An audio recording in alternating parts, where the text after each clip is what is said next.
नमस्कार दोस्तों, आप देख रहे हैं रॉयल बुलेटिन। लोकसभा में विपक्ष के नेता राहुल गांधी ने दिल्ली के इंदिरा भवन ऑडिटोरियम में प्रेस कॉन्फ्रेंस कर एक बार फिर वोट चोरी का मुद्दा जोर शोर से उठाया है। इस दौरान उन्होंने सीधे तौर पर मुख्य चुनाव आयुक्त ज्ञानेश कुमार पर गंभीर आरोप लगाए हैं। राहुल गांधी ने कहा कि चुनाव आयोग उन लोगों को बचा रहा है जिन्होंने भारतीय लोकतंत्र को नष्ट किया है। पीसी की शुरुआत में राहुल गांधी ने चुटीले अंदाज में कहा, हाइड्रोजन बम अभी बाद में आएगा, और फिर उन्होंने वोट चोरी से जुड़े गंभीर आरोपों की झड़ी लगा दी है। राहुल गांधी ने कहा कि मुख्य चुनाव आयुक्त ज्ञानेश कुमार को लोकतंत्र को नष्ट करने वाले लोगों को बचाना बंद करना चाहिए। उन्होंने दावा किया कि हमें चुनाव आयोग के अंदर से ही मदद मिल रही है और अंदर से जानकारी लीक हो रही है। यह सिलसिला अब रुकेगा नहीं। राहुल गांधी ने महाराष्ट्र के उदाहरण देते हुए कहा कि राजुरा में 6,815 टारगेट मतदाताओं के नाम जोड़े गए। गौरतलब है कि राहुल गांधी पहले भी वोटर लिस्ट में धांधली और वोट चोरी के मुद्दे को कई मंचों से उठा चुके हैं। हाल ही में उन्होंने बिहार में वोटर अधिकारी यात्रा निकाली थी, जिसमें ईडी गठबंधन के नेता भी शामिल हुए थे। is coming. This is another milestone in setting up and demonstrating to the youth of this country how elections are being rigged.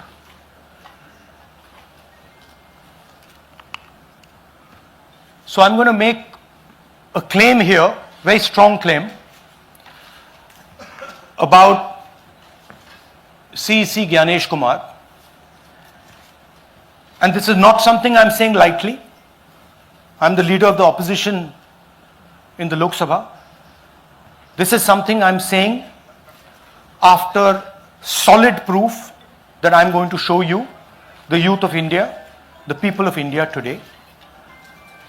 Proof that is black and white, absolutely clear, that the Chief Election Commissioner of India is protecting the people who have destroyed Indian democracy. I'm also going to show you the method by which votes are being added and deleted, and I'm going to show you how they are done, how that is done. In election after election, someone, some force, some group of people has been systematically targeting millions of voters for deletion across India. This is something that we've heard again and again and again.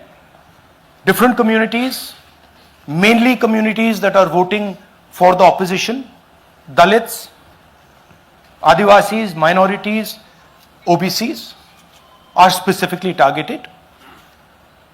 We had heard this many times, and now we found 100% proof of it. Please understand, I am not going to say anything on this stage that is not backed up by 100% proof. I am somebody who loves my country. I love my constitution. I love the democratic process, and I am protecting that process. And so I am not going to say anything here that is not going to be based on 100% proof that you can determine. The burden of the judgment is yours. I am going to lay the proof in front of you. You will see it and say, actually, this is pretty solid proof. Aland is constituency in Karnataka. 6,018 votes. Somebody tried to delete 6,018 votes. We don't know the total number of votes that were deleted in Anand in the 23 election. They are much higher than 6,018. But somebody got caught deleting 6,018 votes. And it was caught, like most crimes, by a coincidence. What happened was, the booth level officer there noticed that her uncle's vote was deleted. And so she checked who deleted her uncle's vote, and she found that it was a neighbor. पड़ोसी ने uncle का vote delete किया था. उसने जाके पड़ोसी से पूछा कि आपने मेरे अंकल का वोट क्यों डिलीट किया। पड़ोसी ने कहा मैं तो जानता ही नहीं, मैंने तो कुछ वोट डिलीट ही नहीं किया। Neither did the person deleting the vote know, nor did the person whose vote was deleted know. Some other force hijacked the process and deleted the vote. And as luck would have it, got caught. What does the operation look like? In Anand, 6,018 applications were filed impersonating voters. The people who filed these applications actually never filed them. And we will show you evidence of that on this stage. The filing was done automatically using software. We will show you that. Mobile numbers from outside Karnataka, from different states, and you can see on the map, from different states were used to delete numbers in Aland. And it was done targeting Congress voters. So this was not random. We will show you again that these deletions were specifically targeting booths where the Congress party was winning. Here is example number one, lady called Godabai. Someone created fake logins, deleted 12 voters, attempted to delete because then this was stopped. Godabai, of course, has no idea. Can you show us what Godabai has to say about this? Election time ಈಗ ನಾ ಅರ್ಜಿ ಹಾಕಿಲ್ಲ, ನನಗೆ ಅದಕ್ಕೆ ಸಂಬಂಧ ಇಲ್ಲ. ಅದು ಯಾರು ಹೊಟ್ಟಿ ಕಿಚ್ಚಿಗೆ ಯಾರು ಏನ ಹಾಕ್ಯಾರ ಅನ್ನೋದು ನನಗೆ ಗೊತ್ತಾಗಿಲ್ಲ. So she has no idea. These were the cell phone numbers that were used to delete these people. These are not from Karnataka. These numbers are from different states. You can see here.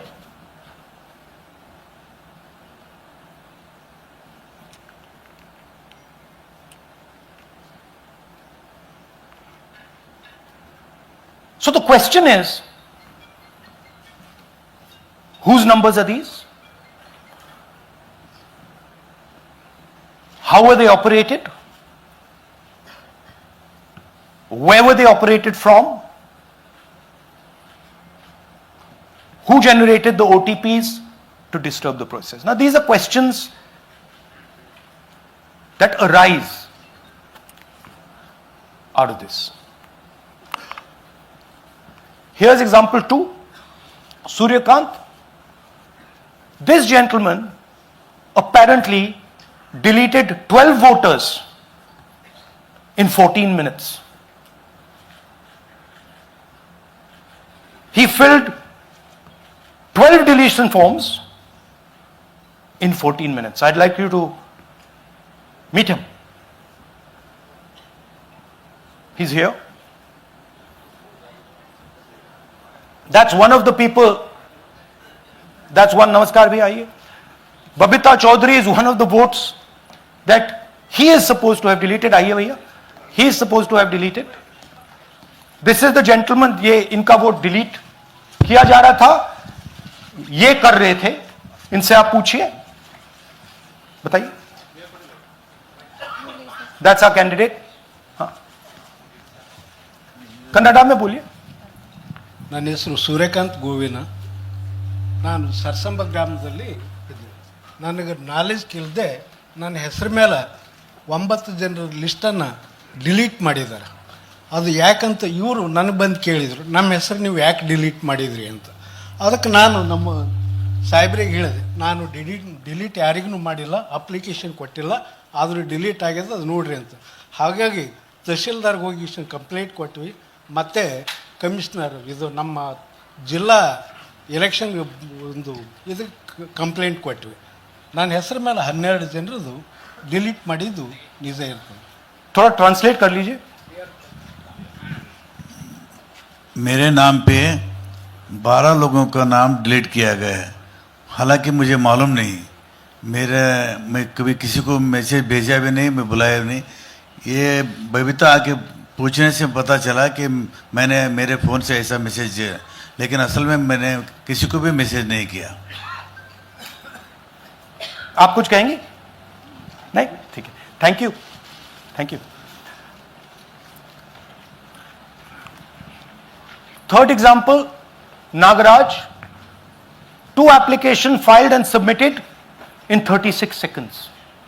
Please try and fill these forms and see how long it takes you. Try and fill. And I ask the youth of India, try it. Try and fill the form, 2 forms in 36 seconds. You'll see the answer to this question. Notice also what time this gentleman fills the form. For some reason he gets up at 4:07 in the morning and suddenly fills 2 forms in 38 seconds.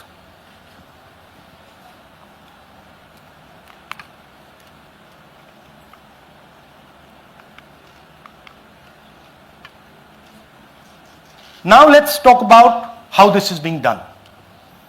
And why I'm saying, and we are saying, that this is being done in a centralized manner. And this is being done not using individuals, but using software. Look at the serial numbers. Serial number 1, serial number 1, serial number 1, serial number 1. Serial number 1 means that this is the first person whose name, this is the first name in the booth. So a software is picking up the first name in the booth and using it to delete voters. So someone ran an automated program that ensured the first voter of the booth was the applicant. That same person got cell phones from outside the state, used them to file the applications.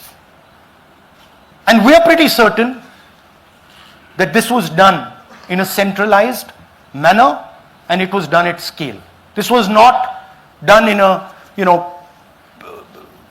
at a worker level. This was done at a call center level.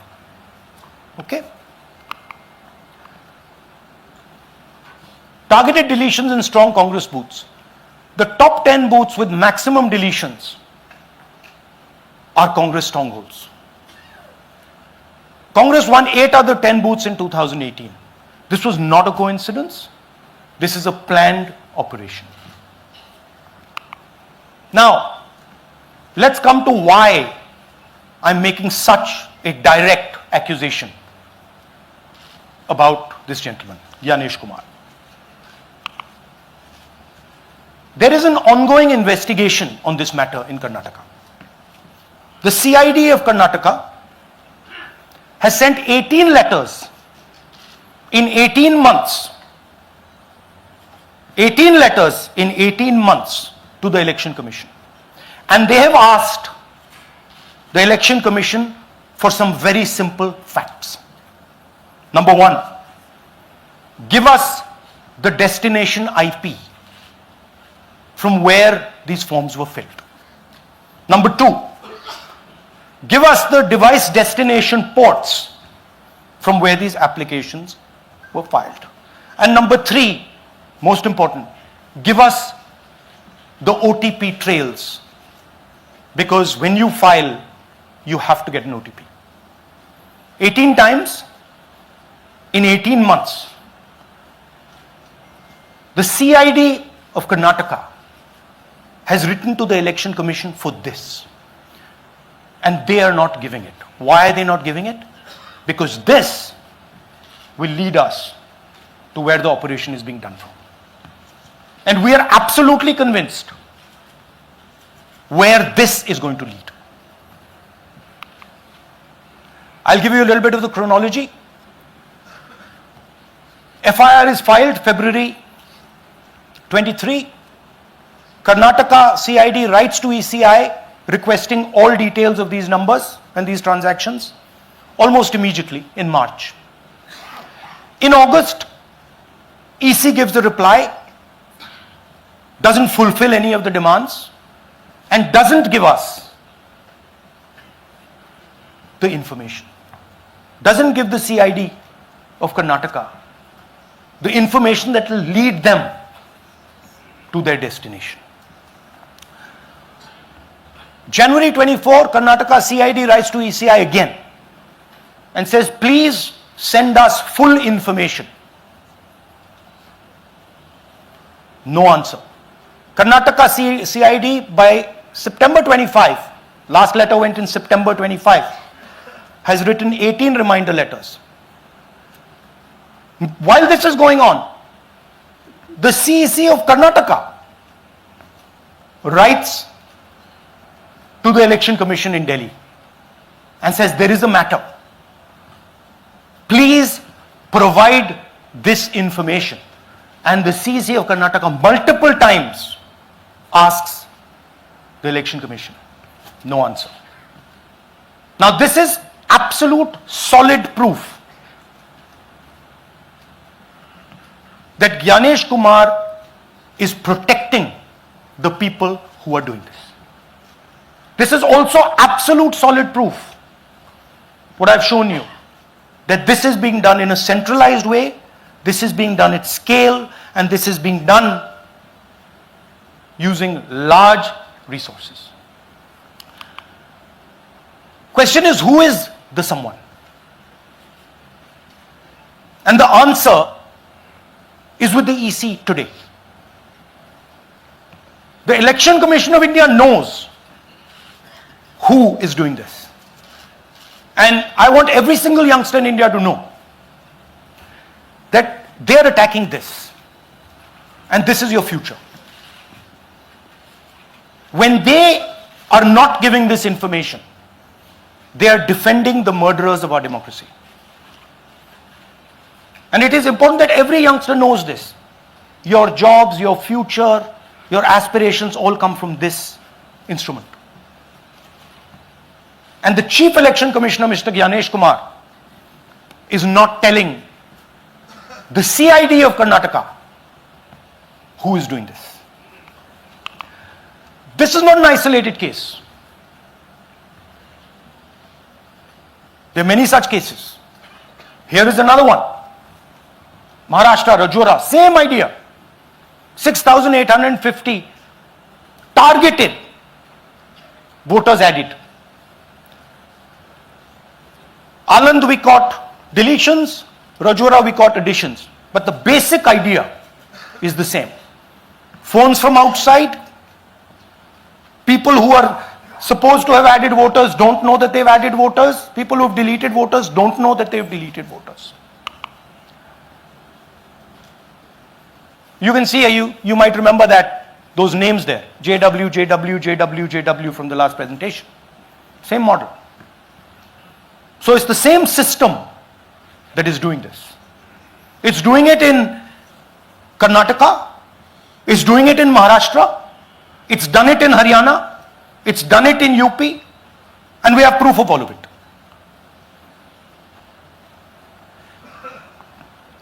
Names are being filled, addresses, the address is Sasti, Sasti, Sasti, Sasti. Name is UQ, JJW.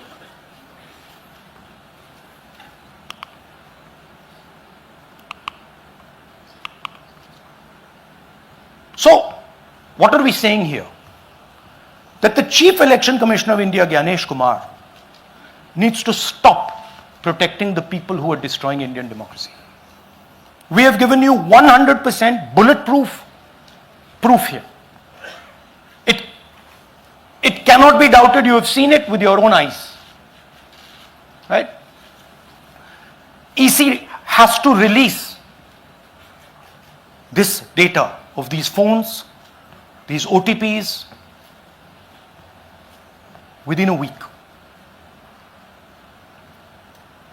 Otherwise, we will know for sure that Gyanesh Kumar is protecting the people who are destroying and attacking the constitution. Thank you. धन्यवाद पीठ हिंदी में बोले? हिंदी का नहीं, reverse कर दीजिए, पूरा हिंदी में बोल देता हूं, पूरा हिंदी में। देखिए, ये एच बॉम्ब तो नहीं है, एच बॉम्ब आ रहा है, हाइड्रोजन बॉम्ब आ रहा है। ये एक और उदाहरण है वोट चोरी का। पिछली बार मैंने आपको एडिशंस के बारे में बताया था, ये हम आपको डिलीशंस के बारे में दिखा रहे हैं, और सबूत के साथ हम आपको दिखाएंगे कि ये जो डिलीशंस हुए हैं ये सेंट्रलाइज तरीके से कॉल सेंटर के प्रयोग करके, सॉफ्टवेयर के प्रयोग करके किए गए हैं।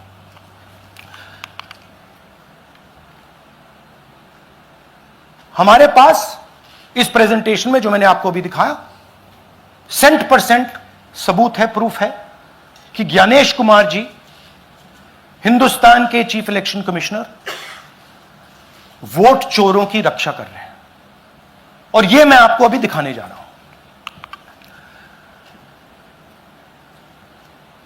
हर इलेक्शन में हमें रिपोर्ट आती थी कि वोटर्स डिलीट हो रहे हैं, कांग्रेस वोटर्स डिलीट हो रहे हैं, ऑपोजिशन के वोटर्स डिलीट हो रहे हैं, दलित वोटर्स डिलीट हो रहे हैं, आदिवासी हो रहे हैं, माइनॉरिटी वोटर्स डिलीट हो रहे हैं, ओबीसी वोटर्स डिलीट हो रहे हैं। मगर जब डिलीट होते हैं ऑपोजिशन के ही होते हैं। कर्नाटक में आलंद कंस्टिट्यूएंसी है, यहां पे चोरी पकड़ ली, कोइंसिडेंस से पकड़ी। वहां की जो बीएलओ थी उसने देखा कि उसके रिश्तेदार को डिलीट कर दिया गया था। जैसे चोरी पकड़ी जाती है, कोई छोटी सी गलती हो जाती है, हाथ आ जाती है। अलंद में 6018 वोटर्स डिलीट हुए, उसमें से इनकी रिश्तेदार थे। उन्होंने पता लगाया कि मेरे रिश्तेदार को डिलीट किसने किया। पता लगा कि पड़ोसी ने रिश्तेदार को डिलीट किया। बीएलओ ने जाके पड़ोसी से पूछा कि भाई आपने मेरे रिश्तेदार को क्यों डिलीट किया। पड़ोसी ने कहा मैंने तो नहीं किया।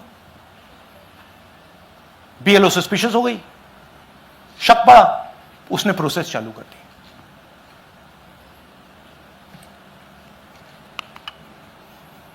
पता क्या लगा कि कोई ना कोई, किसी ने अलंद में वोटर डिलीशन सिस्टमैटिकली ऑर्गेनाइज तरीके से, सेंट्रलाइज तरीके से किया। हमें यह नहीं मालूम कि आनंद में कितने वोटर डिलीट हुए, क्योंकि इससे बहुत ज्यादा हो सकते हैं। 6000, तकरीबन 6000 पकड़े गए, उस पर इन्वेस्टिगेशन हो गया। क्या पता लगा कि फाइलिंग ऑटोमेटिकली ऑनलाइन हो रही है। मोबाइल नंबर्स कर्नाटक के नहीं यूज हो रहे, मोबाइल नंबर्स दूसरी स्टेट्स के यूज हो रहे हैं। इनफैक्ट कर्नाटक के नंबर थे ही नहीं उसमें। मतलब आप दिल्ली में बैठे डिलीट कर रहे हो, आपका नंबर तमिलनाडु का है। आप गुड़गांव में डिलीट कर रहे हो, आपका नंबर झारखंड का है। और जब हम चेक कर रहे हैं कि भैया आपका नंबर है, तो आपका नंबर है ही नहीं, किसी और का नंबर है। और टारगेट करके कांग्रेस वोटर्स को डिलीट किया गया। ये गोदाबाई जी हैं, इनके नाम पर 12 वोटर्स डिलीट किए गए। इनको मालूम ही नहीं, इनको पता ही नहीं कि इन्होंने 12 वोटर्स डिलीट किए। दिखाइए जरा। ಇಲೆಕ್ಷನ್ ಟೈಮ್ ಈಗ ये इनका वीडियो है। ನಾ ಅರ್ಜಿ ಹಾಕಿಲ್ಲ, ನನಗೆ ಅದಕ್ಕೆ ಸಂಬಂಧ ಇಲ್ಲ। ಅದು ಯಾರು ಹೊಟ್ಟಿ ಕಿಚ್ಚಿಗೆ ಯಾರು ಏನ ಹಾಕ್ಯಾರ ಅನ್ನೋದು ನನಗೆ ಗೊತ್ತಾಗಿಲ್ಲ। तो इनको आइडिया नहीं है कि इन्होंने वोटर्स डिलीट कर दिए।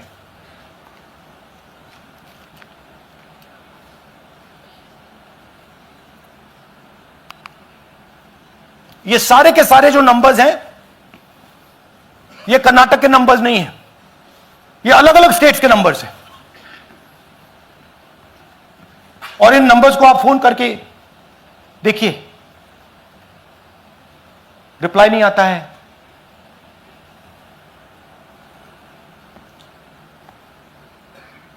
तो सवाल यह है कि किसके नंबर्स हैं, ये किसने ऑपरेट किए, जब इन्होंने ऑपरेट किए ये कहां थे,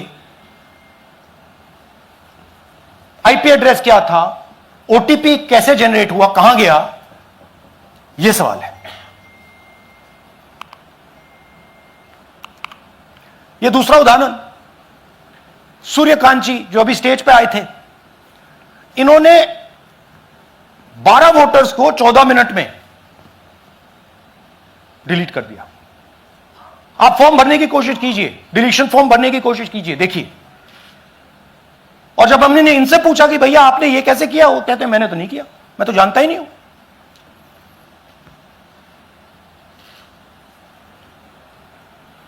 बबीता चौधरी जी का इन्होंने एक नाम डिलीट किया, यहां खड़ी हैं बबीता जी, यहां हैं, सूर्यकांत जी यहां हैं, आ जाइए जरा स्टेज पे, एक सेकंड आ जाइए, ये दोनों खड़े हैं यहां पे, सूर्यकांत जी, बबीता जी।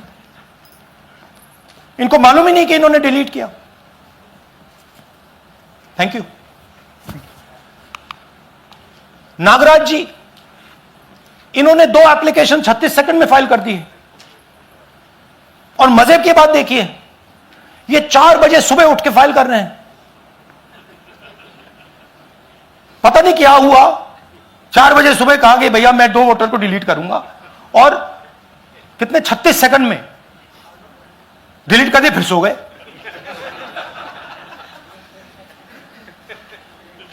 हमारी माइंड में पहले सवाल था कि क्या इलेक्शन कमीशन भी सो रहा है, मगर नहीं, सोया कोई नहीं है, जगे हुए हैं, सिस्टमैटिकली मदद हो रही है। यह देखिए दूसरी बात, जो भी डिलीट कर रहा है वोटर लिस्ट में उसका सीरियल नंबर 1 है। मतलब जो भी वोटर लिस्ट में पहले नंबर पे आता है वही डिलीट कर रहा है। 5वें नंबर वाला, 7वें नंबर वाला, 10वें वाला कोई नहीं कर रहा। तो हो क्या रहा है, सॉफ्टवेयर से यह काम किया जा रहा है। सॉफ्टवेयर प्रोग्राम कह रहा है पहला नाम निकालो और इसका प्रयोग करके डिलीट करो। टारगेटेड डिलीशंस हो रहे हैं। कांग्रेस पार्टी पर आनंद में अटैक किया, टॉप 10 बूथ्स जहां सबसे ज्यादा कांग्रेस की स्ट्रेंथ थी वहां टारगेट किया, और 2018 में पिछले इलेक्शन में 10 में से 8 बूथ कांग्रेस पार्टी जीती थी, और इन 8 में से इन्होंने 6000 लोग उड़ाने की कोशिश की। ये कोइंसिडेंस नहीं था, ये प्लान था, और ये सेंट्रलाइज तरीके से किया जा रहा है। अब मैंने बहुत बड़ी बात बोली, चीफ इलेक्शन कमीशन के बारे में मैंने बोला कि यह व्यक्ति वोट चोरों की रक्षा कर रहा है। जो भी मैं यहां बोल रहा हूं 100% प्रूफ के साथ, सबूत के साथ बोल रहा हूं, और मैं अभी आपको दिखाना चाहता हूं कि मैं ये शब्द क्यों बोल रहा हूं और किस बेसिस पे बोल रहा हूं। आपको अपनी आंखों से यह दिखेगा। कर्नाटका सीआईडी ने केस चालू किया कि ये वोटर कौन है, ये फोन किसके हैं, ये आईपी एड्रेस क्या है, ओटीपी कहां गया, इन चीजों के बारे में इन्वेस्टिगेशन शुरू होती है। कर्नाटक सीआईडी ने हिंदुस्तान के इलेक्शन कमीशन को 18 चिट्ठियां लिखी हैं। हमें आप ये इंफॉर्मेशन दीजिए, बिल्कुल क्लियर है, डेस्टिनेशन आईपी दीजिए, डिवाइस डेस्टिनेशन पोर्ट दीजिए, ओटीपी ट्रेल्स दीजिए, फोन नंबर्स दीजिए, फोन नंबर्स के मालिकों के नाम दीजिए। क्लियरली पूछा है, नो आंसर। 18 चिट्ठी CID Karnataka, no answer from chief election commissioner, no answer from election commission. Timeline देखिए,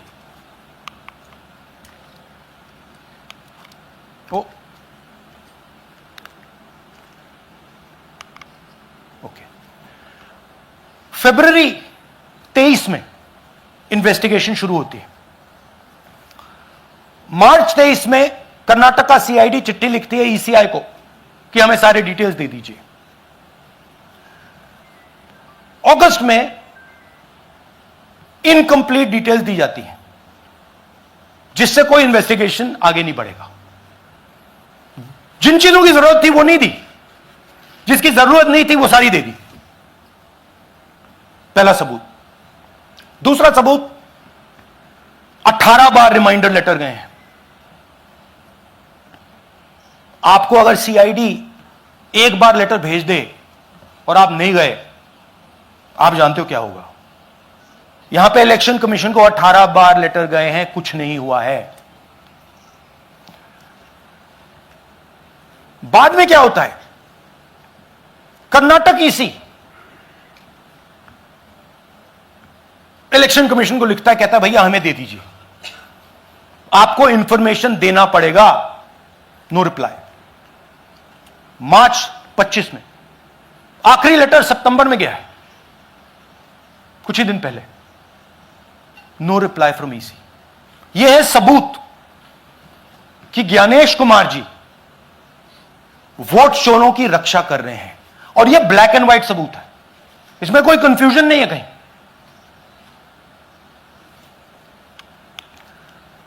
तो सवाल उठता है, यह है कौन जो सेंट्रलाइज तरीके से कॉल सेंटर के प्रयोग से, सॉफ्टवेयर से अलग अलग प्रदेशों में वोट डिलीट कर रहे हैं, ऐड कर रहे हैं। इलेक्शन कमीशन जानता है, ज्ञानेश कुमार जी जानते हैं। अच्छा, ये सिर्फ आनंद में नहीं हुआ, ये अलग अलग कंस्टिट्यूएंसीज में हुआ है। आनंद में लीगल प्रोसेस चालू हो गई, पकड़ लिया। यहां महाराष्ट्र में उसी मोडस ऑपरेंडी से, उसी सिस्टम से यहां पे वोट ऐड हुए हैं। आनंद में डिलीट, रजौरा में एडिशन। 6850। आपको याद होगा पिछले प्रेजेंटेशन में मैंने आपको नाम दिखाए थे, ये देखिए वही नाम यहां है। वही सिस्टम महाराष्ट्र में चल रहा है जो कर्नाटक में चल रहा था। नाम वैसे ही है, JW JW JW, पता वैसा है JW JW, नाम यू ऐसे किसी ने टाइप करके लगा दिया। तो जो ये काम कर रहा है, ये उत्तर प्रदेश में, हरियाणा में, बिहार में, कर्नाटक में, महाराष्ट्र में वही कर रहा है।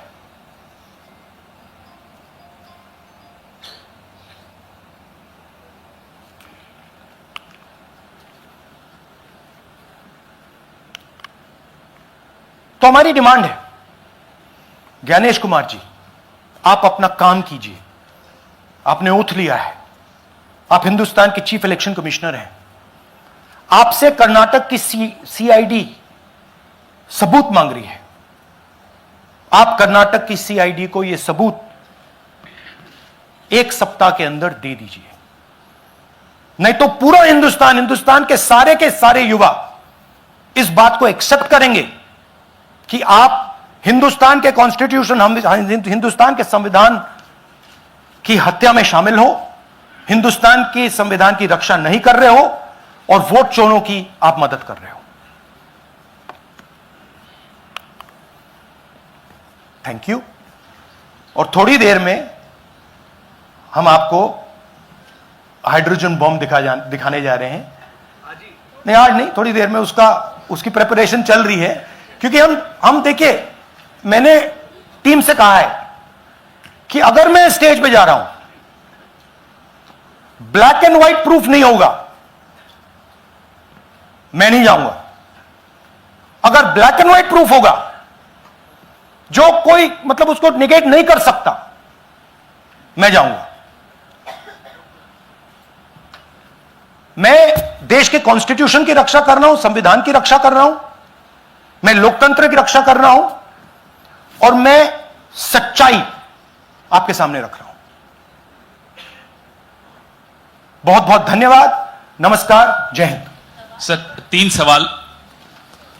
पीटीआई से संजीव चोपड़ा। या राहुल जी दिस साइड। या राहुल जी इधर हाँ, लेफ्ट कहाँ है? To your right. हाँ, हेलो। राहुल जी, आज आपने नया खुलासा किया है कि कैसे वोट चोरी हो रही है। आपने पहले भी महादेवपुरा के बारे में बताया कि कैसे एडिशंस हो रही हैं, अब आपने बताया कैसे डिलीशंस हो रही हैं। लेकिन देखने में ये आ रहा है कि इलेक्शन कमीशन इस पे कोई एक्शन नहीं ले रहा और आगे चल के वो तैयारी कर रहे हैं पूरे देश में एसआईआर लाने की। तो आप इस मुहिम को आगे कहां तक ले जाएंगे और एसआईआर के बारे में क्या करने वाले हैं? देखिए, हम आपके सामने क्रिमिनलिटी रख रहे हैं। हमारा काम आपके सामने सच्चाई रखने का है और हम रख रहे हैं। हिंदुस्तान में दूसरे इंस्टीट्यूशंस भी हैं, सिर्फ इलेक्शन कमीशन नहीं है, लीगल सिस्टम है, उनको भी इन चीजों को देखना चाहिए। यहां पे हम चीफ इलेक्शन कमिश्नर के बारे में ब्लैक एंड व्हाइट कह रहे हैं। आपने कहा कि हमने एडिशन डिलीशन दिखाया। पहले प्रेजेंटेशन में मैंने एडिशन दिखाया था, अब हमने डिलीशन दिखाया है, मगर हमने एक और चीज जोड़ दी है। एडिशन और डिलीशन का सिस्टम, उसका स्ट्रक्चर, उसका तरीका, और हमने यह दिखाया है कि जो डिलीट कर रहा है, जो ऐड कर रहा है, महाराष्ट्र में, कर्नाटक में, यूपी में, वो एक ही आदमी है, एक ही फोर्स है। हमने आपको वो एड्रेसेस दिखाए। Same system is being used in Maharashtra, is being used in Karnataka, is being used in Uttar Pradesh, is being used in Haryana. Same people are doing it. से Siddharth, ANI. Sir, this side, sir. हाँ, Sir, on your left, sir. हाँ, On your left. This side, sir, on your left. Sir, मेरा आपसे सवाल ये है कि जब आप कह रहे हैं कि ज्ञानेश कुमार जो चीफ इलेक्शन कमिश्नर है, उन्हें पता है ये कौन कर रहा है, हाँ। और ये पॉलिटिकल फायदा जरूर किसी को हो रहा है। आप कह रहे हैं कांग्रेस के बूथ के ऊपर ही हाँ। सारे वोट्स डिलीट किए जा रहे हैं, तो वो कौन लोग आपके हिसाब से हैं जिनको ये फायदा पहुंच रहा है, पहला। और दूसरा ये कि वो आपने एक देखिए, हफ्ते का हाँ, समय दिया sorry। है, जब आपने एक हफ्ते का समय दिया है, तो क्या एक हफ्ते बाद आप इसको आगे कैसे इनिशिएट करेंगे? क्या आप लोग कोर्ट का रास्ता अपनाएंगे या और कोई हायर एजेंसी से इस बात की डिमांड करेंगे? क्योंकि ये ऑर्गेनाइज्ड तरीके से क्राइम दिखाई दे रहा है जो आप बता रहे हैं, अगर आपकी बात के ऊपर जाएं। देखिए, फ्रैंकली ये जो मैं यहां कर रहा हूं, ये मेरा काम नहीं है। मेरा काम डेमोक्रेटिक सिस्टम में पार्टिसिपेट करने का है। मेरा काम डेमोक्रेटिक सिस्टम की रक्षा करने का नहीं है। वो काम हिंदुस्तान के इंस्टीट्यूशंस का है। वो काम वो नहीं कर रहे हैं, इसलिए मैं कर रहा हूं। अब मैं आपको यह कह सकता हूं कि हमने आपको 2 बार सबूत दिखाया है, और जब हम ये प्रेजेंटेशंस खत्म करेंगे, इसमें लगेंगे 2-3 महीने, जब हम ये खत्म करेंगे, आपके माइंड में कोई डाउट नहीं होगा कि हिंदुस्तान में state after state, Lok Sabha after Lok Sabha चोरी हो रही है। तो मेरा काम सच्चाई दिखाने का है। मैं हिंदुस्तान की जनता को, हिंदुस्तान के युवाओं को सच्चाई दिखा सकता हूं। यह मेरा काम है। उनकी जो इंटरेस्ट है, क्योंकि ये जो कॉन्स्टिट्यूशन है, ये हिंदुस्तान की जनता का रखवाला है, प्रोटेक्टर है, और मैं इसकी प्रोटेक्शन कर रहा हूं। इसकी प्रोटेक्शन करने का काम हिंदुस्तान के इंस्टीट्यूशंस का है, हिंदुस्तान के ऑपोजिशन लीडर का नहीं है, मगर इंस्टीट्यूशंस नहीं करने हैं। अच्छा, एक इंटरेस्टिंग बात आई है जो मैं आपको बताना चाहता हूं कि इलेक्शन कमीशन के अंदर से हमें मदद मिलनी शुरू हो गई है। मैं साफ बोल देता हूं, इलेक्शन कमीशन के अंदर से, पहले नहीं हो रहा था, अब इलेक्शन कमीशन के अंदर से इंफॉर्मेशन आ रही है। यह रुकेगा नहीं, यह रुक नहीं सकता है, क्योंकि हिंदुस्तान की जनता इस बात को एक्सेप्ट नहीं करेगी। एक बार हिंदुस्तान की जनता को, हिंदुस्तान के युवाओं को पता लग गया कि वोट चोरी हो रही है, उनकी शक्ति लग जाएगी। आईएएनएस से आलोक झा, इस तरह से नहीं प्लीज। आईएएनएस से आलोक झा। वो भी मैं आपको दिखा दूंगा, वो भी मैं आपको प्रूफ के साथ दिखा दूंगा, है हमारे पास। राहुल जी, हाइड्रोजन बॉम्ब में ब्लैक एंड व्हाइट है।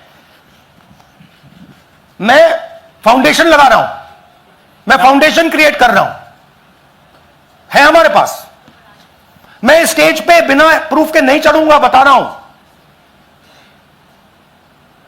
राहुल जी, आपने कहा ऐसे ऐसे मत पूछिए please. Last question. Rahul ji, IANS से आलोक झा। राहुल जी इधर, आपने कहा आपके पास आलोक झा इधर सर, कहां है जी? हाँ, आपने कहा सर कि आपके पास पुख्ता सबूत है, ब्लैक एंड व्हाइट सबूत है, तो क्या अगर ईसीआई अभी जवाब नहीं देती है तो कोर्ट का रुख करेंगे, ये ऑप्शन है आपके पास, जाएंगे? देखिए, मैंने कहा कि मेरा काम as opposition leader normal situation में मेरा काम ऑपोजिशन का रोल है, सरकार पे प्रेशर डालने का रोल है। मेरा काम हिंदुस्तान के लोकतंत्र को बचाने का नहीं है। मैं वो काम कर रहा हूं, इस स्टेज पे मैं वो काम कर रहा हूं। तो मेरी सोच है कि as a patriotic Indian, as somebody who loves India, who loves the constitution, it is my duty to put the truth in front of the people of India. अब अगर हिंदुस्तान के इंस्टीट्यूशंस कुछ करना चाहते हैं, वो करेंगे। उनमें भी बहुत लोग हैं, जैसे मैंने आपसे कहा, मैं सरप्राइज हो रहा हूं, इलेक्शन कमीशन से लोग आ रहे हैं, इंफॉर्मेशन दे रहे हैं और बढ़ रहा है वो। क्या जब तक सीईसी ज्ञानेश कुमार अपने पद पर है, जैसा कि आप कह रहे हैं कि वो फ्री एंड फेयर इलेक्शन होने नहीं देंगे, तो तब तक इलेक्शन का मतलब क्या रह जाएगा? क्या आप इनको हटाए जाने की या इनको इस्तीफा देने की? हाँ, तो आप इमेजिन कीजिए, और ये शॉकिंग बात ये है बस अब कि ये अभी शुरू नहीं हुआ, ये 10-15 साल से चल रहा है। ये सिस्टम है, ये स्ट्रक्चर है। हिंदुस्तान की जो डेमोक्रेसी है वो हाईजैक हो गई है। I am shocked frankly. Democracy, brothers and sisters, democracy can only be saved by the people of India. Nobody else can save democracy. Rahul Gandhi can come here and say something and say this is the truth. But the people of India, who I believe in, who I love, can do it. The day the people of India realize that आपका जो लोकतंत्र है, आपका जो संविधान है, वो आपसे चोरी हो गया है, उस दिन काम हो जाएगा। Thank you. अब आप लोग अपने स्थान पर खड़े हो जाइए राष्ट्रगान के लिए। ये है इनकी डिटेल लिस्ट, देख लीजिए।